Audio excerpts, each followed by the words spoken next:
Hello welcome नमस्कार। मैं हूं अभिषेक और आप देख रहे हैं अभिषेक एकेडमी का यह ऑनलाइन यूट्यूब चैनल। दोस्तों आज की वीडियो में जैसा कि आप लोग देखेंगे जो प्रीवियस ईयर की अर्थात पिछले वर्ष की यूपी टेट की श्रृंखला को मैं जिस क्रम में बढ़ा रहा हूं उसी क्रम में आज की वीडियो में जो आप देखेंगे यूपी टेट में आप देखेंगे कि आज की वीडियो 2021 बाल विकास को आज हम कवर करने वाले हैं। ठीक है, तो 2021 का जो ये बाल विकास का पेपर है बहुत इंपॉर्टेंट होगा।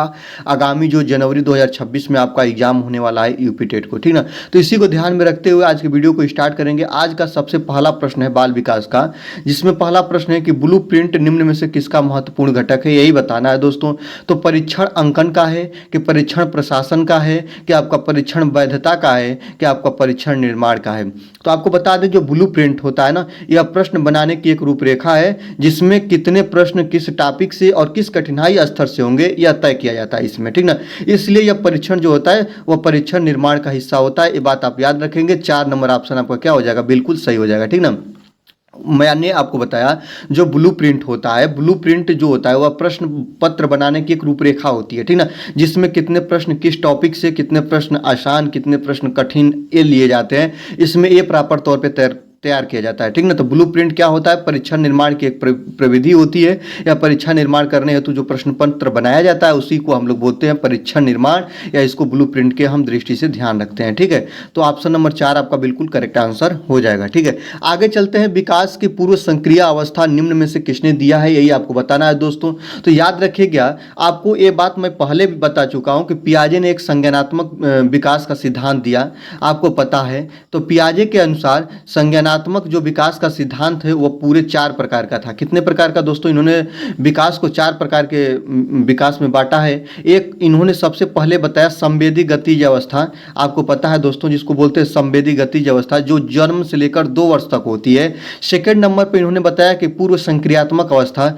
जो 2 से लेकर 7 साल तक होती है। फिर इसके बाद इन्होंने 3 नंबर पर बताया है ठोस संक्रियात्मक अवस्था, इनकी जो अवस्था होती है वह 7 से 11 साल की होती है। और लास्ट में इन्होंने बताया है कि औपचारिक सक्रियात्मक अवस्था, आपको सब पता होना चाहिए, जो औपचारिक संक्रियात्मक अवस्था होती है वह 11+ होती है। इस बात को ध्यान रखेंगे, ठीक है। तो यही कह रहा है कि विकास की पूर्व संक्रियात्मक अवस्था निम्न में से किसने दिया है, और पूर्व संक्रियात्मक अवस्था 2 वर्ष से 7 साल बच्चे की कही जाती है। और यह अवस्था किन्होंने दिया है, तो यह अवस्था जो दिए हैं पियाजे साहब दिए हैं। ऑप्शन नंबर 3 आपका बिल्कुल करेक्ट आंसर हो जाएगा, इसको आप ध्यान रखेंगे, ठीक है। आगे देखते हैं 3 नंबर की बात करेंगे कि MPPI परीक्षण का उपयोग निम्न में से किसके मापन में किया जाता है, यही बताना है दोस्तों। तो जो आपका यहाँ पे ध्यान दीजिएगा कि MPPI जो परीक्षण होता है इसका मापन हम सृजनात्मकता में करते हैं कि संप्रप्ति में करते हैं कि आपका बुद्धि में करते हैं कि आपका व्यक्तित्व में करते हैं। तो आपको बता दें दोस्तों, जो MPPI जो होता है यह व्यक्ति का सबसे प्रसिद्ध मापन परीक्षण होता है। याद रखेंगे, यह जो होता है ना व्यक्ति का सबसे प्रसिद्ध मापन परीक्षण होता है, जिसका प्रयोग मानसिक स्वास्थ्य और व्यक्ति के अध्ययन में होता है, ठीक ना। मानसिक स्वास्थ्य में सबसे ज़्यादा इसका हम प्रयोग करते हैं और व्यक्ति के अध्ययन में करते हैं, व्यक्तित्व के अध्ययन में करते हैं। ऑप्शन नंबर 4 आपका बिल्कुल सही हो जाएगा। व्यक्तित्व के अध्ययन और मानसिक विकास में इसका हम अध्ययन करते हैं MPPI का, ये बात याद रखेंगे। मानसिक विकास और व्यक्तित्व में, ये दोनों बातों को ध्यान रखेंगे। ऑप्शन नंबर 4 आपका बिल्कुल करेक्ट आंसर हो जाएगा, ठीक है। चलिए आगे देखते हैं, अधिगम हेतु निम्न में से क्या सर्वाधिक आवश्यक है, यही आपको बताना है, ठीक है। तो अधिगम हेतु निम्न में से क्या मतलब, अधिगम का मतलब होता है सीखना। तो सीखने हेतु निम्न में से सर्वाधिक आवश्यक क्या होता है। सबसे पहला है कि निर्देशन आवश्यक होता है, कि परिपक्वता होता है, कि आपका रुचि होता है, कि आपका अभिप्रेरणा होता है, ठीक ना। तो आपको बता दें दोस्तों, इसको ध्यान रखिएगा कि जो सीखने हेतु अर्थात अधिगम हेतु सबसे ज्यादा जो कोई आवश्यक होता है इन चारों ऑप्शन में, तो वो होती है अभिप्रेरणा। जब बच्चा आंतरिक रूप से अभिप्रेरित होता है, मोटिवेट होता है, तभी बच्चा सीखने में मन लगाएगा या सीखने के प्रति उत्साहित होगा। इसको आप ध्यान रखेंगे। 4 नंबर ऑप्शन आपका बिल्कुल करेक्ट आंसर हो जाएगा, इसको आप लोग ध्यान देते रहेंगे, ठीक है ना। तो जो अभिप्रेरणा होती है ना वो सबसे बेस्ट होती है सीखने में। इस बात को आप ध्यान रखेंगे। ठीक है, चलिए अगर आगे आप लोग ध्यान देंगे, अगला प्रश्न आप लोग देखिएगा। जैसे मैं इस बारे में बता दूं दोस्तों कि अधिगम हेतु सर्वाधिक अभिप्रेरणा होती है।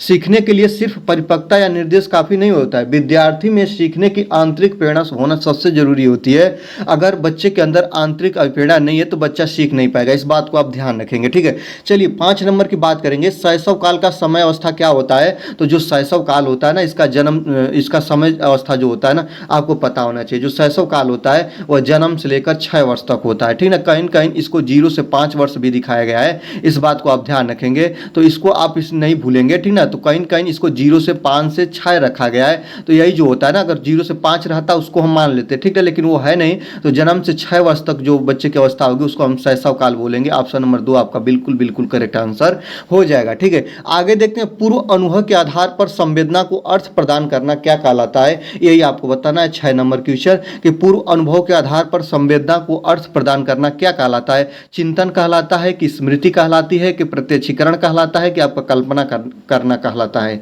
तो पूर्व अनुभव के आधार पर जब हम देखते हैं कि जो कोई भी व्यक्ति है वह पूर्व अनुभव के आधार पर नई नई चीज़ों को अर्थ निकाल के सीखता है, तो इसको हम लोग बोलते हैं प्रत्यक्षीकरण। याद रखिएगा, जो पूर्व अनुभव के आधार पर संवेदना को अर्थ प्रदान करना ही क्या कहलाता है? प्रत्यक्षीकरण कहलाता है। ऑप्शन नंबर 3 आपका बिल्कुल बिल्कुल करेक्ट आंसर हो जाएगा, इसको आप ध्यान देते रहेंगे।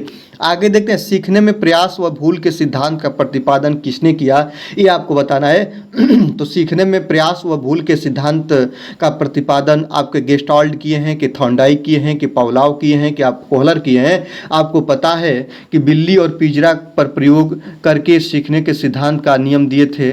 बिल्ली और पिंजरा, आपको पता है 2 पॉइंट याद रखेंगे। बिल्ली और पिंजरा पर इन्होंने प्रयोग किया और अपना सिद्धांत दिया, सीखने व प्रयास भूल के सिद्धांत। उनका नाम है थॉर्नडाइक। ऑप्शन नंबर 2 आपका बिल्कुल बिल्कुल करेक्ट आंसर हो जाएगा। ठीक है, चलिए आगे देखते हैं। औसत बुद्धि वाले बालकों को बुद्धि लब्धि स्तर क्या होगा? ठीक ना, तो जो औसत बुद्धि वाला बालक होता है उसी का बुद्धि लब्धि बताना है दोस्तों। तो जो औसत बुद्धि वाले बालक होते हैं उनका बुद्धि लब्धि कितना होता है, यही आपको बताना है। तो जो औसत बालक होते हैं 110 से 114 की, 90 से 109 की, 80 से आपका 89 की, आपका 70 से 79, यही आपको बताना है दोस्तों। तो जो 70 से 79 है ना, यह मंद बुद्धि के बालक कहे जाएंगे, इसको आप ध्यान रखिएगा। ठीक ना, ये जो होंगे आपका 80 से 89 है, यह सामान्य से कम रहेंगे, इनको बोलेंगे सामान्य से कम। ठीक ना, तो यहाँ पे पूछा है औसत बुद्धि वाला दोस्तों, तो याद रखेंगे औसत बुद्धि वाला जो बालक होगा वह आपका यहाँ पे 90 से 109 के बीच वाला जो बालक होता है यह औसत बुद्धि वाला कहलाता है। औसत बुद्धि वाला बालक कहलाता है। और 110 प्लस वाला जो होता है ना वो उच्च बुद्धि वाला बालक कहलाता है। याद रखेंगे, सबको ध्यान रखेंगे। 90 से 109 वाला औसत बुद्धि वाला बालक कहलाएगा। ऑप्शन नंबर 2 आपका बिल्कुल बिल्कुल करेक्ट आंसर हो जाएगा। ठीक है, आगे देखते हैं। निम्न में से कौन तरल क्रिस्टलीय बुद्धि के प्रतिमान के प्रतिपादक थे? यही आपको बताना है दोस्तों। तरल क्रिस्टलीय बुद्धि प्रतिमान के प्रतिपादक स्कैनर हैं कि वर्नन है कि थॉर्नडाइक है कि आपका कैटेल है? तो याद रखेंगे, जो इन्होंने कैटेल ने बुद्धि को 2 बराबर भागों में बांटा था, आपको पता होना चाहिए। और इनकी पहली बुद्धि थी तरल बुद्धि और दूसरी की बुद्धि थी स्फटिक बुद्धि, और यही इनके व्यक्ति का नाम है कैटेल। ऑप्शन नंबर 4 आपका बिल्कुल करेक्ट आंसर हो जाएगा। आगे देखते हैं। क्रिया प्रसूत अधिगम सिद्धांत का प्रतिपादन किसने किया है? यही आपको बताना है दोस्तों कि क्रिया प्रसूत अधिगम का सिद्धांत स्कैनर साहब किए कि हेगार्टी साहब किए कि थॉर्नडाइक साहब किए कि आपके हल साहब किए? ये प्रश्न आपके लिए बहुत इंपॉर्टेंट है दोस्तों। प्रश्न का लेवल थोड़ा हार्ड हो सकता है, लेकिन याद रखिएगा क्रिया प्रसूत अधिगम का सिद्धांत स्कैनर साहब दिए हैं। ऐसे टॉपिक को आपको ध्यान देना है। कुछ ऐसे 10 पॉइंट हैं जिसको कौन सा सिद्धांत किसने दिया है ये आप याद कर लेंगे तो आपसे इससे प्रश्न फंसेंगे। ठीक है, चलिए आगे देखते हैं। कोहलर अपने प्रयोग से यह सिद्ध करना चाहते थे कि अधिगम मानव का अधिगम प्रयोजनपूर्ण है, जानवरों में मनुष्य से श्रेष्ठ है, एक स्वतंत्र क्रिया है, समग्र परिस्थिति का प्रत्यक्षीकरण है। तो याद रखिएगा, जो कोहलर साहब थे ना वह चाहते थे कि समग्र परिस्थितिकी का प्रत्यक्षीकरण है। याद रखेंगे, कोहलर ने चिंपैंजी पर प्रयोग करके बताया कि अधिगम अचानक अंतर्दृष्टि से होता है, यानी पूरा परिदृश्य देखकर समस्या का समाधान किया जाता है। याद रखेंगे, चिंपैंजी पर अपना प्रयोग उन्होंने किया था और उन्होंने प्रत्यक्षीकरण, समग्र परिस्थिति का प्रत्यक्षीकरण होता है, उन्होंने बताया था क्या? अधिगम। ठीक ना, बच्चा जो होता है वह समग्र सामने देख कर ही अधिगम को सीखता है। इनका कहना था, किनका कहना था? तो कोहलर का कहना था। ऑप्शन नंबर 4 आपका बिल्कुल बिल्कुल करेक्ट आंसर हो जाएगा। आगे देखते हैं किसने पाठ्य योजना की पंचपद प्रणाली प्रतिपादित की थी। याद रखेंगे किसने जो दोस्तों यहाँ पे मिस टाइपिंग है कि किसने पाठ्य योजना की पंचपद प्रणाली प्रतिपादित की थी। ब्लूम किए थे कि किलपैट्रिक किए थे कि हर्बर्ट किए थे कि जॉन डेवी किए थे। ठीक ना, तो 12 नंबर क्वेश्चन को आप बहुत ध्यान से देखेंगे तो याद रखेंगे हर्बर्ट ने शिक्षण की पंचपदी योजना प्रणाली को उन्होंने प्रदान किया था। अर्थात उनका कहना था कि जो सीखने की या सब्जेक्ट की जो प्रणाली है उसको 5 चरण दिए। पहला चरण प्रस्तावना, प्रस्तुति, तुलनात्मक विवेचना, सामान्यीकरण, अनुप्रयोग में उन्होंने बांट दिया और उनका नाम था दोस्तों हर्बर्ट। ऑप्शन नंबर 3 आपका बिल्कुल करेक्ट आंसर हो जाएगा। वह कौन है दोस्तों? हर्बर्ट नामक मनोवैज्ञानिक है, इसको आप ध्यान रखेंगे। आगे देखेंगे निम्नलिखित में ग्रंथियों के आधार पर व्यक्तित्व के विभिन्न प्रकारों की चर्चा किसने की है, यही बताना है दोस्तों। तो ग्रंथियों के आधार पर व्यक्तित्व के चर्चा स्प्रेंजर साहब किए हैं कि कैनन किए हैं कि जूंग किए हैं कि क्रेस्मर किए हैं। आपको बता दें दोस्तों ग्रंथियों के आधार पर व्यक्तित्व की जो व्याख्या किए हैं वह कैनन साहब की है। ऑप्शन नंबर 2 आपका बिल्कुल सही हो जाएगा। आपको बता दें कि इन्हीं के ग्रंथियों के आधार पर व्यक्तित्व का वर्गीकरण, जबकि क्रेस्मर ने शारीरिक बनावट के आधार पर वर्गीकरण और जुंग ने अंतर्मुखी बहिर्मुखी व्यक्ति का सिद्धांत दिया था। ऐसे चीज़ों को आप ध्यान देंगे तो आपको मिलेगा कि जो ग्रंथियों के आधार व्यक्तित्व के विभिन्न प्रकारों की चर्चा कैनन साहब ने किया कि ग्रंथि के आधार पर उन्होंने व्यक्तित्व को बांट दिया था। ठीक ना, ऑप्शन नंबर 2 आपका बिल्कुल सही हो जाएगा। चलिए आगे देखते हैं सृजनात्मकता मौलिक परिणामों को अभिव्यक्त करने की मानसिक प्रक्रिया है। यह कथन किनका है दोस्तों? याद रखेंगे तो यह कथन आपका क्रो एंड क्रो का है कि डिहान का है कि आपका ड्रेवल हल का है कि आपको कोल एंड ब्रूस का है। तो आपको बता दें दोस्तों सृजनात्मकता मौलिक परिणामों का अभिव्यक्त करने की मानसिक प्रक्रिया है। यह कथन जो है ड्रेव हल का है। ऑप्शन नंबर 3 आपका बिल्कुल बिल्कुल करेक्ट आंसर हो जाएगा। आगे देखेंगे बीएफ स्कैनर के अनुसार बच्चों में भाषा का विकास होता है। ठीक ना, तो बीएफ स्कैनर के अनुसार बच्चों में भाषा का विकास व्याकरण में प्रशिक्षण के फलस्वरूप होता है कि आपका अनुकरण एवं प्रबलन के फलस्वरूप होता है कि आपका परिपक्वता के फलस्वरूप होता है कि जन्मजात क्षमताओं के फलस्वरूप होता है। तो याद रखेंगे बीएफ स्कैनर के अनुसार बच्चों में भाषा का विकास जो होता है ना वो होता है अनुकरण एवं प्रबलन के फलस्वरूप। ऑप्शन नंबर 2 आपका बिल्कुल सही आंसर हो जाएगा। आगे देखेंगे मूल प्रवृत्तियों को 14 प्रकार से वर्गीकृत किया उस मनोवैज्ञानिक का नाम बताना है। 16 नंबर की बात देखेंगे दोस्तों तो मूल प्रवृत्तियों को जैसे मूल प्रवृत्ति आपका जिज्ञासा हो गया, भय हो गया, क्रोध हो गया, यौन प्रवृत्ति हो गई, इसको 14 बराबर भागों में बांटने वाले उस महान मनोवैज्ञानिक को या 14 बराबर भागों में विभक्त करने वाले उस महान मनोवैज्ञानिक का नाम क्या है? तो मैकडूगल है। मैकडूगल साहब ने मूल प्रवृत्तियों को 14 बराबर भागों में बांटा है। ऑप्शन नंबर 3 आपका बिल्कुल बिल्कुल करेक्ट आंसर हो जाएगा। 17 नंबर की बात करेंगे। 17 नंबर क्वेश्चन क्या कह रहा है? किसी दूसरी वस्तु की अपेक्षा एक वस्तु पर चेतना का केंद्रीकरण अवधान है। यह कथन किसका है? मैकडूगल का है कि मन का है कि आपका रास का है कि डम्बिल का है? यही आपको बताना है दोस्तों। तो याद रखिएगा कि जो किसी दूसरी वस्तु की अपेक्षा एक वस्तु पर चेतना का केंद्रीकरण अवधान जो मैकडूगल का है। ऑप्शन नंबर 1 आपका बिल्कुल सही हो जाएगा। आपको बता दें इनका कहना था कि जब मन एक वस्तु पर केंद्रित हो जाता है अन्य वस्तुओं को छोड़ देता है तो इसे हम अवधान कहते हैं। इसको ध्यान रखेंगे। मन जब एक ही वस्तु पर केंद्रित हो जाता है अन्य वस्तुओं को छोड़ के तो उसको हम लोग क्या नाम देते हैं? अवधान देते हैं। यह कथन किनका है? तो मैकडूगल नामक मनोवैज्ञानिक का है। इसको ध्यान रखेंगे। आगे देखेंगे निम्नलिखित में से किसका नाम सूजनन शास्त्र के पिता से जुड़ा हुआ है? यही आपको बताना है दोस्तों। तो किसका नाम जो है वह सूजनन शास्त्र के पिता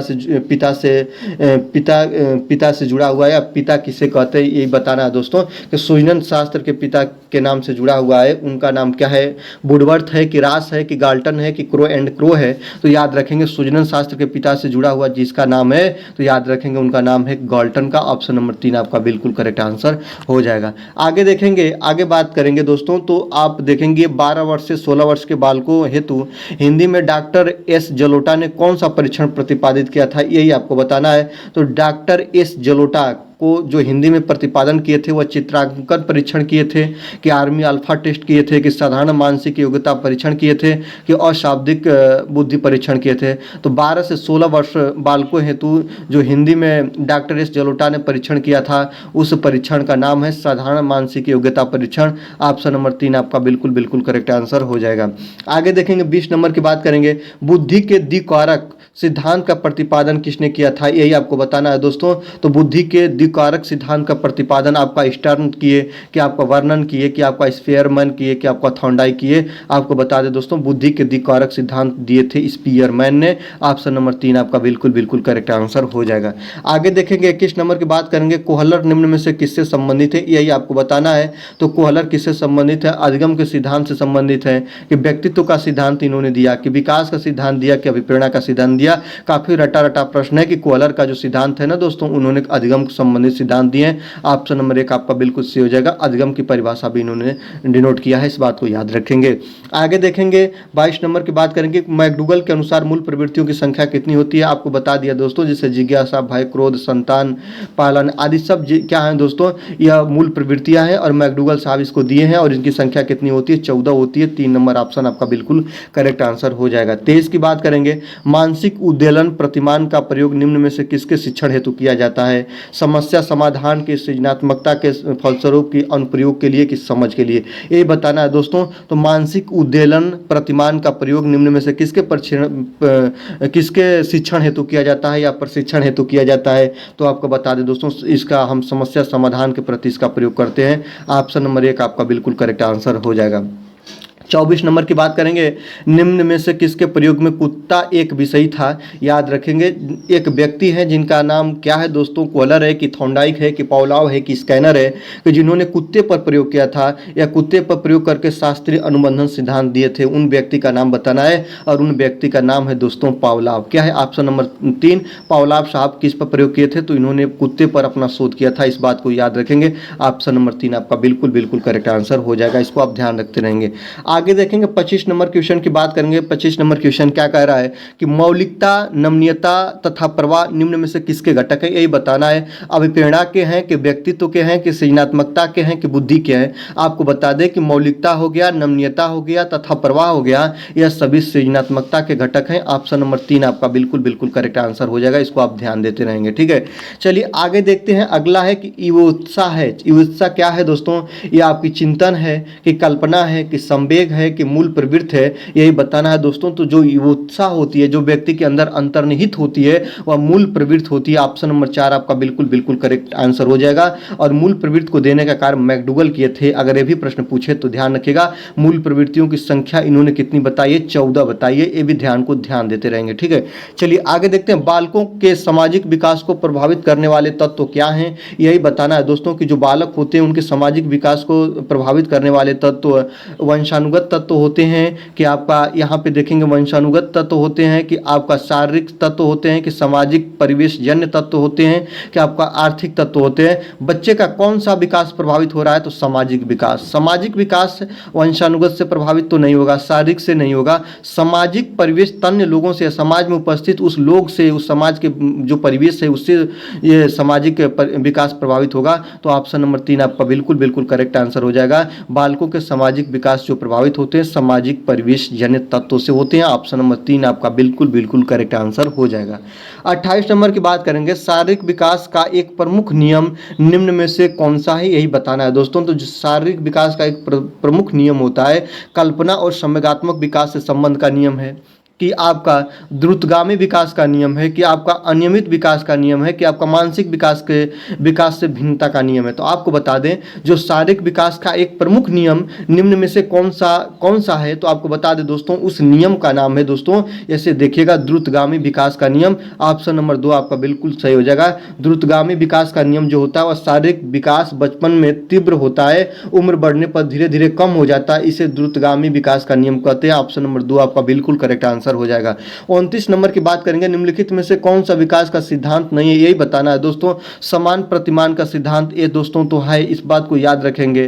ठीक है, परस्पर संबंध का सिद्धांत ये भी आपका विकास का सिद्धांत है। निरंतर विकास का सिद्धांत ये भी है दोस्तों। अनुकूलित प्रत्यावर्तन सिद्धांत ये नहीं है, इसलिए आप क्या करेंगे दोस्तों, ऑप्शन नंबर 4 आपका बिल्कुल सही मानेंगे। यह जो होता है विकास का सिद्धांत नहीं होता है, अनुकूलित प्रत्यावर्तन का सिद्धांत, इस बात को आप ध्यान रखेंगे। अनुकूलित प्रतिवर्धन का सिद्धांत विकास का सिद्धांत नहीं है, परस्पर संबंध का सिद्धांत रिलेटिव नहीं है इससे। यह अनुकूलित प्रत्यावर्ती जो होता है ना दोस्तों, यह जो आपके वातावरण या परिस्थिति होती है उसमें सीखने के लिए अनुकूलित नहीं होता है दोस्तों, तो इसलिए इसको अनुकूलित प्रत्यावर्तन का सिद्धांत कहते हैं। और यह जो होता है विकास का सिद्धांत नहीं है। ऑप्शन नंबर 4 आपका बिल्कुल करेक्ट आंसर हो जाएगा।